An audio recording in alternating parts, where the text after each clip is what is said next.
Me perguntaram sobre a função das musas em Homero e na poesia antiga grega. É um assunto bastante complexo. Eu não teria condição aqui de fazer uma exposição, nem de longe, razoável sobre o tema, que é muito interessante.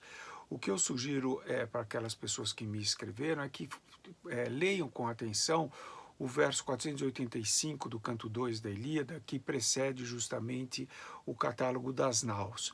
Naquele momento, o poeta faz justamente a invocação das musas, e num verso que é um verso extraordinário, porque ele tem uma estrutura melódica que nos remete a uma situação encantatória, uma literação em taus que se repete ao longo deste verso. Essa estrutura nos conduz a uma situação de alteração de estado anímico, justamente, tem a ver com o que o poeta solicita e descreve, como ele descreve efetivamente as musas nesse verso tão fascinante. Brevemente comento esse verso que talvez possa ser sugestivo para que vocês avancem na leitura sobre esse tema.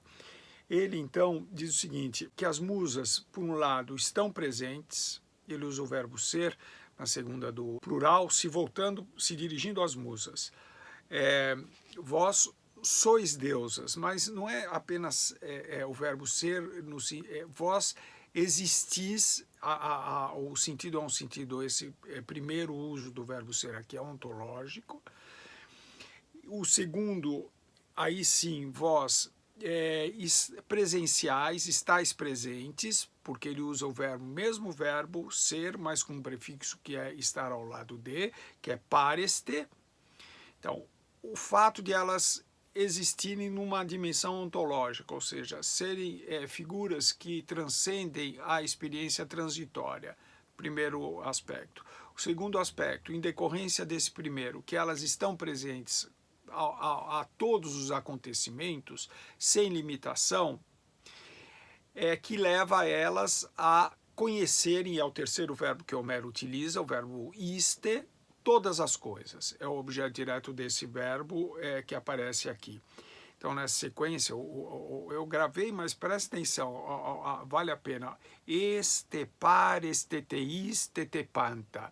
É um recorte sonoro formidável de fato, que, repito, nos leva a uma alteração de estado anímico, tem esta função, digamos assim, como eu observei há pouco, encantatória. Estas musas, portanto, são figuras que existem numa dimensão que transcende o aspecto, digamos, temporal limitado, que nos define, né? Elas estão numa outra dimensão. Por elas estarem nessa outra dimensão, elas estão em condição de presenciar todos os acontecimentos e, em decorrência desta presença contínua em relação a todos os fenômenos que abrangem o cosmos, elas conhecem absolutamente tudo. É isso que Homero nos diz. O que eu observaria para vocês, que eu acho que também é interessante, que essas figuras não só conhecem o passado e o presente, mas também isso outros autores, e o próprio Homero, ao tratar no Canto das Sereias, que são uma espécie que tem aspectos das musas, mas em outros lugares também vocês encontrarão uma remissão ao futuro, ao tempo futuro, ou seja, elas conhecem essa passagem, se vocês tiverem interesse, está no canto 12, verso 191, no Canto das Sereias, que, repito, elas guardam aspectos das musas. E ali Homero deixa claro, mas repito, outros poetas fazem isso também, de colocar o conhecimento das musas não só em relação ao passado, portanto, não só como portadoras de um conhecimento sedimentado na tradição, que transcende os limites da temporalidade humana, mas também remetendo ao tempo futuro. Esta é uma questão bastante interessante. Se vocês pararem para pensar, porque acaba definindo um traço, digamos assim, da poesia, que terá uma enorme importância no pensamento grego, até mesmo Aristóteles na poética. Porque o que se sugere aqui é que as musas, elas não são apenas figuras que guardam, protegem o repertório tradicional, mas são aquelas que têm um poder de antevisão.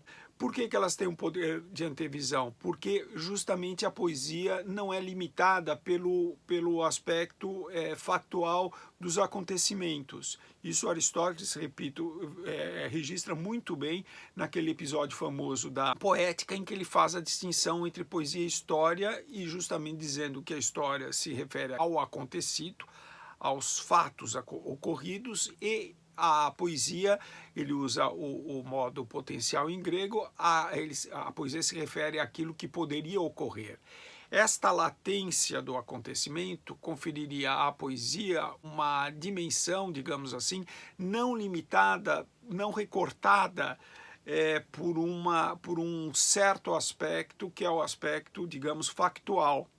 A poesia, portanto, teria esse caráter, digamos, transcendente de nos colocar numa dimensão da linguagem não restrita a aspectos que são relevantes, é claro, mas que se restringem ao universo dos acontecimentos. Então, esta potencialidade da linguagem poética, mas que não se restringe apenas à poesia, tem a ver com a própria linguagem artística, é a isso que se refere o poeta ao invocar, ao sugerir que as musas elas têm esse domínio efetivamente multiabrangente dos fenômenos, isto é, de fato, por elas estarem presentes a tudo, elas são oniscientes, mas, e aí sim eu volto a insistir nesse ponto que me parece tão importante, não se vincula apenas ao ocorrido, ou ao que ocorre nesse exato momento, mas aquilo que se projeta no futuro.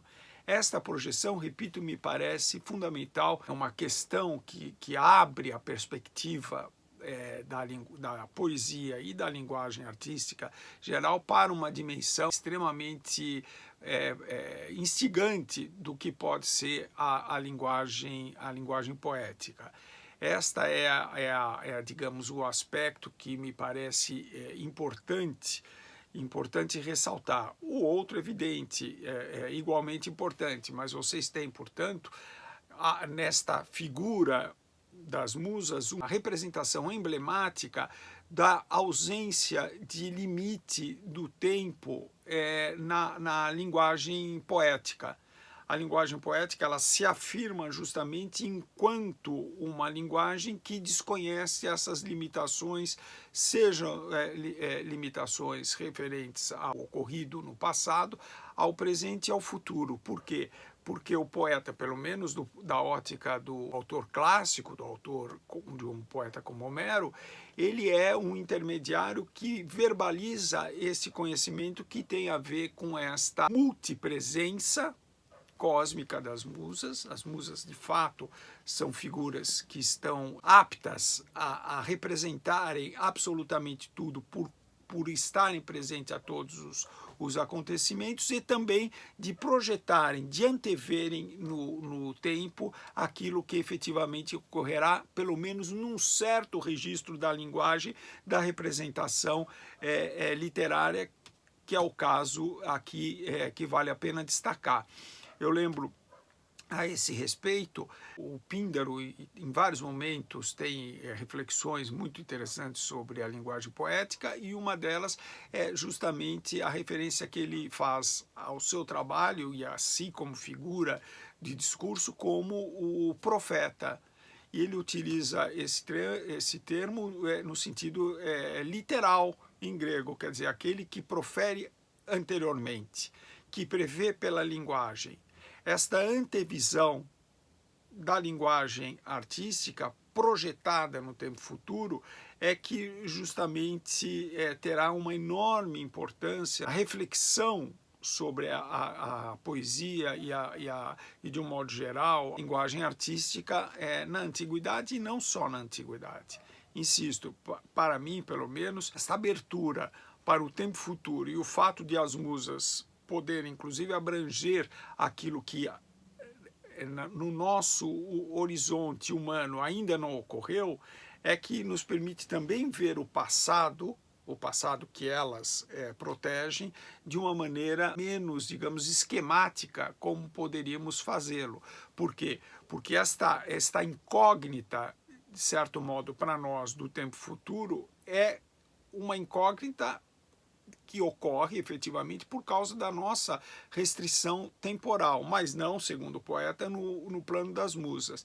E este pré-conhecimento que ocorre efetivamente por intermédio da linguagem artística, através dessas guardiãs do saber, que são as musas, é que nos permite também ver, então, retrospectivamente, o passado como uma complexa estrutura que para nós também ela é enigmática, mas que para as deusas musas são elementos assim absolutamente fundamentais da experiência que nos transcende, que tem a ver justamente com esta visão abrangente, cósmica, de sentidos complexos que são justamente gerados por estas figuras, não é?